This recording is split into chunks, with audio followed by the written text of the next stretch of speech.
when Minoru Kurita proclaimed himself First Lord in December 2786, it kicked off the largest conflict in human history.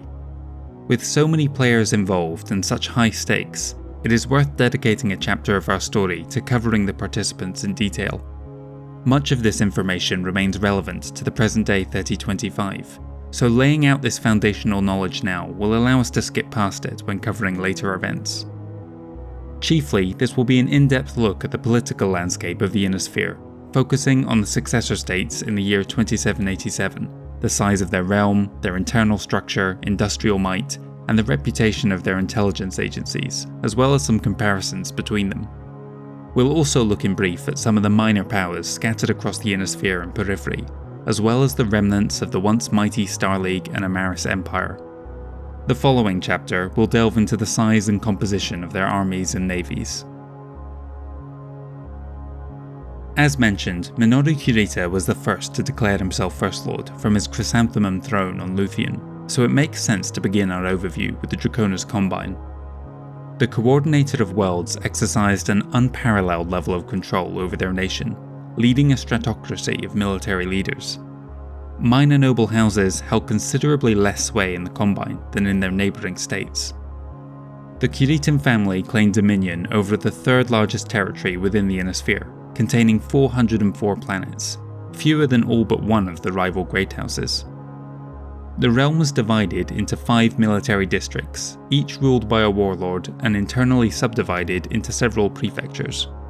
Of particular note was the warlord of the Calderon district, the Coordinator's son Jinjiro. Kuritan appointed governors often ran the day-to-day operations of the 5 government districts, but could be overruled on the whims of their warlord superiors.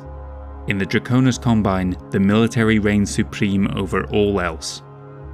During the course of the war, the Combine would restructure itself as the Dieron military district was formed out of the captured hegemony worlds and the Benjamin prefectures closest to Terra. Chancellor Barbara Liao followed the Coordinator's pronouncement by declaring later that December that it was in fact she who was the new First Lord. House Liao already wielded near complete autocratic control over the lives of every citizen within the Capellan Confederation. However, they were kept in check by a small council known as the Prefectorate, and also maintained the facade of consulting the nobility through the House of Scions. The Confederation was notable for its very high density of colonized systems. The Liao family may have held the smallest territory of any great house, but they had fully exploited the systems within that area to claim control over 432 planets. The Capellan Confederation was made up of 7 commonalities, each a former nation that had banded together to fight off the predations of their larger neighbours back in the 24th century. The Jade Palace on Cyan gave that province overall supremacy, but the Capella, Sarna, St. Ives and Tikhonov commonalities were all historic members. The Andurian and Chesterton commonalities were disputed systems with their neighbours, and would become some of the most heavily contested worlds of the war. On New Year's Eve, Archon Jennifer Steiner called Kurita's bluff, and declared herself First Lord. It was more out of mockery than a personal conviction, as Jennifer had long since accepted that the Star League was no more.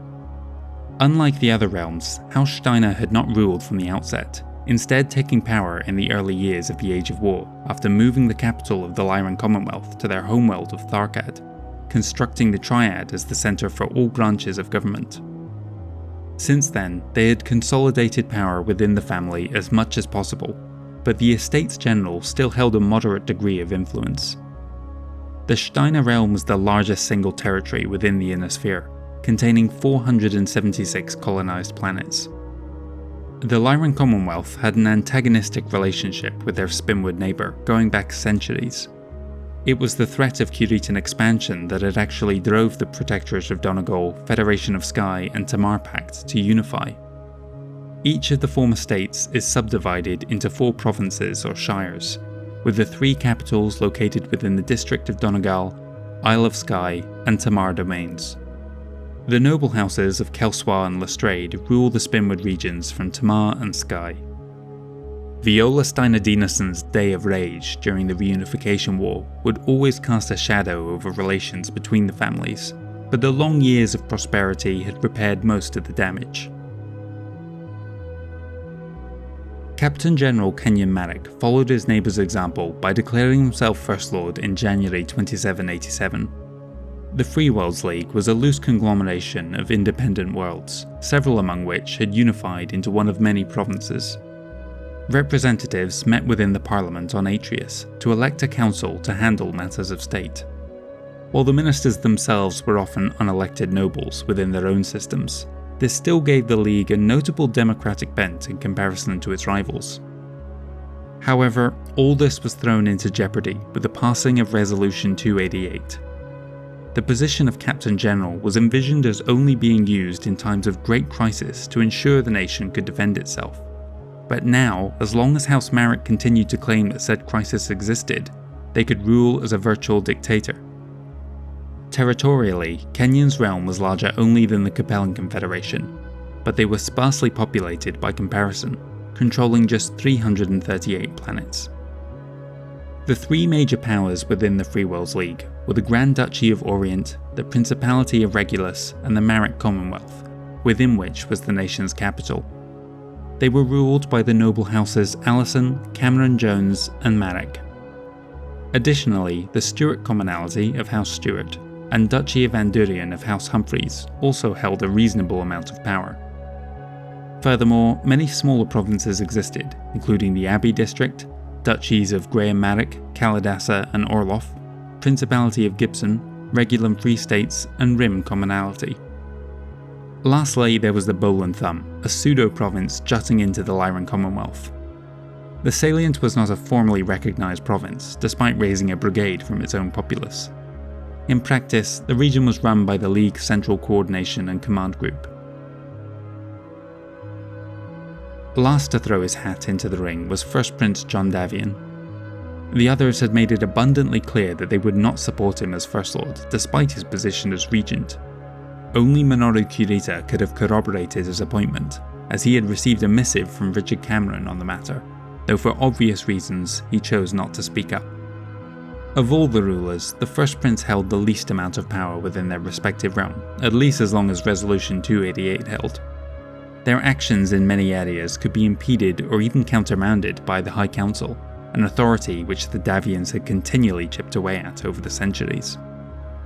The Federated Sons, territorially second only to the Lyran Commonwealth and counting the greatest number of colonized planets within its borders at 538, relied heavily on the system of feudalism to exercise control over such a large state.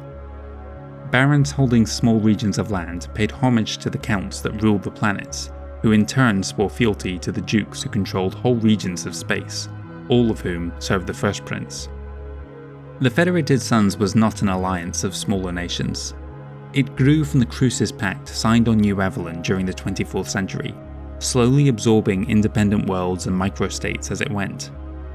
Following the Davion Civil War, the internal borders were redrawn and the realms divided into three marches, the Draconis and Capellan facing their respective neighbours, and the Crucis March at the centre. The marches were split into 2 or 3 operational areas, and then subdivided into combat regions. Control of the Draconis March had rested with House Sandoval and Robinson for over 2 centuries, while the powerful Hassic family of New Syrtis had de facto command of the Capellan border. The Terran Hegemony may have survived the Amaris Empire in body, but not in spirit. The remains of the Cameron realm were in poor shape, now amounting to just 72 systems. President of the Terran Congress and de facto Director General was Jens Penera. At well over 100 years old, he struggled to lead a nation in ruins, lacking even the most basic support to get things done. Their authority was further undermined by the growing influence of ComStar on Earth. The provincial capitals of Terra Firma and Tirfing had been seized by the Capellan Confederation and Free Worlds League, forcing the administrative centres to relocate to Brownsville and New Dallas. Lone Star Province was theoretically run from its namesake system, but the planet was still reeling from the fallout of the Starleague Civil War. Several worlds had broken off to form their own proto-state around Inglesmond. Lockdale Province, like the other 3 outer regions, had lost half its territory to its expansionist neighbours. Even the hegemony core was being nibbled at by the Lyran Commonwealth.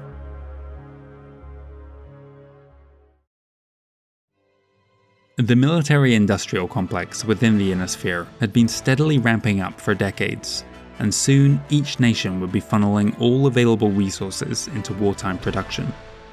While certain regions were particularly known for being heavily industrialized, such as the Federation of Sky and Tikhonov commonality, the major arms factories were often situated away from these vulnerable border regions, deeper into secure territory. This was just as well, as they would soon become primary objectives for raids once the war commenced. Many of these key installations were located at national or regional capitals, which were themselves priority targets for capture or destruction. The Draconis Combine had most of its major factory worlds located within the Pesht military district, accounting for almost as many as the others combined. Chief among these was the planet sometimes known as Black Luthian, so named for the polluted grey sky that permanently hangs above the capital's massive industrial complexes. The Combine was notably lagging behind their rivals, producing approximately 20% less than the standard of the day. Liao's industrial might was relatively decentralized. The 5 older Capellan commonalities maintained a rough balance between themselves, while the fractured Andurian had less to offer and the Chesterton worlds virtually nothing. The Confederation's industrial capital was the planet Tikhonov, the sole planet to have resisted Amaris's early aggression during the Stalag Civil War. Within the Lyran Commonwealth, the expansive Protectorate of Donegal produced more than half of Steiner's weapons, despite most of the province being undeveloped in comparison to their Spinwood compatriots. The key industrial site was located on Hesperus II, the largest manufacturer of battle mechs in existence. Overall production for the realm was more than 30% greater than their nearest rivals, making them a serious threat in a protracted war. In a realm known for bickering and political infighting, House Marik was wise to keep most of their weapons production within their own Commonwealth. A few notable League independents also made significant contributions equivalent to some of the much larger provinces. The largest factories were on Irian. This planet generated so much wealth that in the modern era it now exists as a one-world province of its own, still matching even the Grand Duchy of Orient single-handedly. Within the Federated Suns, House Hassett could produce nearly 3 times House Sandoval, but could only manage half of what came out of the much larger Crucis March. New Avellar housed the largest factories, matching Luthian in terms of weapons manufacturing. Overall production for the realm was equal to the Capellans and Freewelders. Lastly, the battered Terran Hegemony had surviving weapons plants on only New Earth and Terra itself. Despite the 3-year battle that had raged across its surface, enough factories had survived the carnage at the end of the Stalag Civil War to match the Davion and Kurita capitals for most heavily industrialized planets in human space. Just as critical to the war effort as these ground factories were the rare few naval yards capable of constructing and servicing warships. Historically, the Terran Hegemony had been the center of warship production in the Inner Sphere. Many designs in service with the successor state navies originated in the Hegemony, making its capture essential to maintaining their fleets. Even in its fractured state, it still operated 14 military-grade shipyards, more than any great house. 8 of the Draconis Combine's 10 facilities were in the Pesht military district. The Capellans had 1 fewer in total, again spread across their realm. Sky and Donegal were nearly matched, with a 10th Lyran shipyard in the Tamar Pact, and the Free Worlds League had 11, with a notable concentration within the small Principality of Gibson. The Federated Suns had just 9, again based mostly in the Crucis Pact. However, a third of their theoretical outputs came from the Galax Megaplex, a massive new naval yard constructed by Boeing International after the fall of the Star League. Problematically, they refused to begin production until they received orders from head office on Terra. This left House Davion with only 6 operating facilities. Throughout the Succession Wars, the success or failure of a plan often rested on the abilities of a nation's intelligence agency. The most ruthless and pervasive is surely the internal security force of the Draconis Combine. They answered directly to the Coordinator, meaning even the most powerful warlords had to fear the ISF agents doubtless hidden within their staff or household. A second group within the Combine was the Order of the 5 Pillars. Officially tasked with simply maintaining the honour of House Kurita, they operated their own network of spies all the same. Perhaps only one was more feared than the ISF, and that was the Mashkarovka of the Capellan state. They had a history of using terror tactics to achieve their goals. The Lyran Intelligence Corps employed some of the best minds within the Commonwealth. In contrast to their military, the LIC was extremely well run and effective. In a realm not known for fanaticism, the Intelligence Corps nevertheless employed some of the most die-hard loyalists. The newest intelligence agency belonged to the Freewells League. SAFE was founded after its predecessor, the National Intelligence Agency, was disbanded in the wake of a financial scandal. Their involvement in the Marik Civil War had tarnished their name, and often they struggled to achieve the same results as their neighbours. The Federated Sons was without a civilian agency, instead relying solely on the Armed Forces Department of Military Intelligence. Unfortunately, internal factionalism and elitism on the part of the military meant that crucial information often wasn't shared with others who might have benefited from it. The Periphery states would barely participate in the First Succession War. They wisely distanced themselves from the conflagration, but were not without difficulties of their own. Their hard-won independence had come with a slew of problems that the battered realms still struggling to rebuild after their freedom war had trouble dealing with. Protector Nicoletta Calderon had achieved her life ambition in gaining independence for the Taurian Concordat. Her family's holdings had grown to include 77 planets, stretched along the Federated Sun's rimward border. The realm was divided into the Brinton, Damasus, Hades, and Perdition unions, but the nation's heart remained within the fortified Flanagan's Nebula and the planet Taurus within. Most of the Taurians' manufacturing, both weapons factories and their 3 warship facilities, took place in the Hades and Perdition unions. Equivalent to less than 30% of the Inner Sphere average, they nonetheless managed to outperform what was left of the Terran Hegemony. Magistrix Janina Centrella still sat on the throne of Canopus, ruler of some 65 planets. The Magistracy had managed to escape the worst of the carnage during the reunification war that brought them into the Star League, but winning their independence had cost the realm dearly. First hit had been the Canopus district, but the Ballad and Luxem provinces had seen fierce fighting in the second year. House Centrella had only 2 major manufacturing worlds, at Canopus and Dunianshire. This accounted for not even a quarter of the Taurian output. Those planets also maintained naval yards in orbit. The 137 planets of the Outworlds Alliance were notionally helmed by President David Avellar from Alpharats, but the naturally isolationist citizens of the Outworlds only paid lip service to their supposed ruler.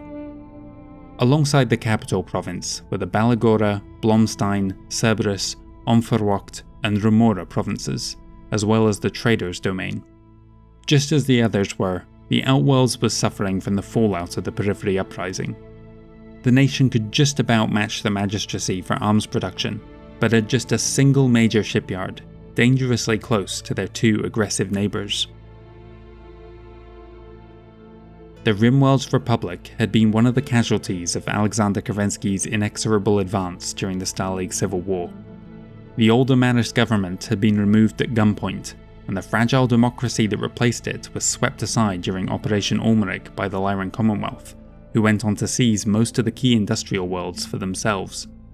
Without that foundation, the realm had collapsed. Within this lawless region, various pirate groups and petty kings staked their claim to the ruins.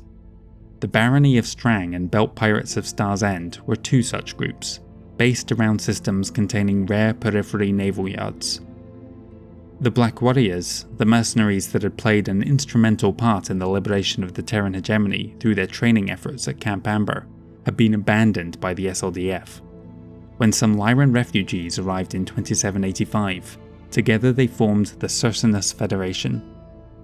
Outwardly, they put on the appearances of a Periphery independent, but in truth, they were bandits for hire.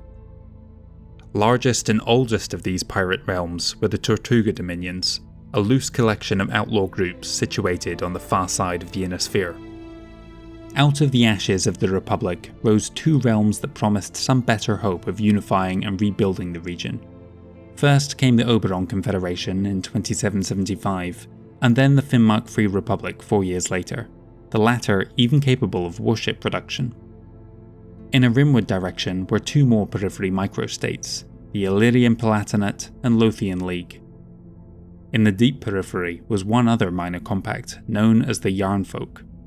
They had very few dealings with the Star League, and are so remote they have not been heard from in the 250 years since its fall. This was the state of the Inner Sphere in 2787. The successor states girding for war couldn't have known it, but this was to be the apex of their civilization.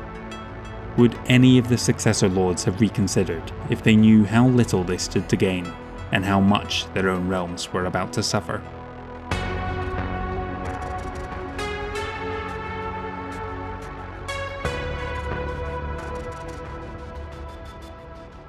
Thank you very much for watching, guys. This was the first in a two-parter that is coming out this weekend. I realised for a lot of you that this was just a recap of stuff that you were most likely familiar with, and I didn't think it was enough just to release this one episode. So tomorrow, same time, we will be releasing the second part. This one was focusing on the political side. Tomorrow we will be looking in depth at the militaries of the Inner Sphere. If you thought the Star League Civil War was large with over 5,000 regiments taking part, the First Succession War is going to blow it away. I thought it was important to go over all these details in one place before the brakes come off and the runaway train that is the Succession Wars really picks up steam. As ever, if you want to support the channel, the best thing you can do is share the videos around with other people who you think might be interested. Leave me a like, leave me a comment. I read every single one of them and I do try to respond to as many as I can. If you want to see more videos like this one, you can subscribe to the channel. Like I said, one more tomorrow and one more every Saturday this month. Hopefully every Saturday in October as well. If you cannot wait to see the next installment, you can jump on my Patreon now. It's linked in the description, and if you want to support me there, you can get instant access to the next few videos in this series. Thank you once again to everyone who has been offering me support and encouragement through this, and I hope to see you again tomorrow for the next video.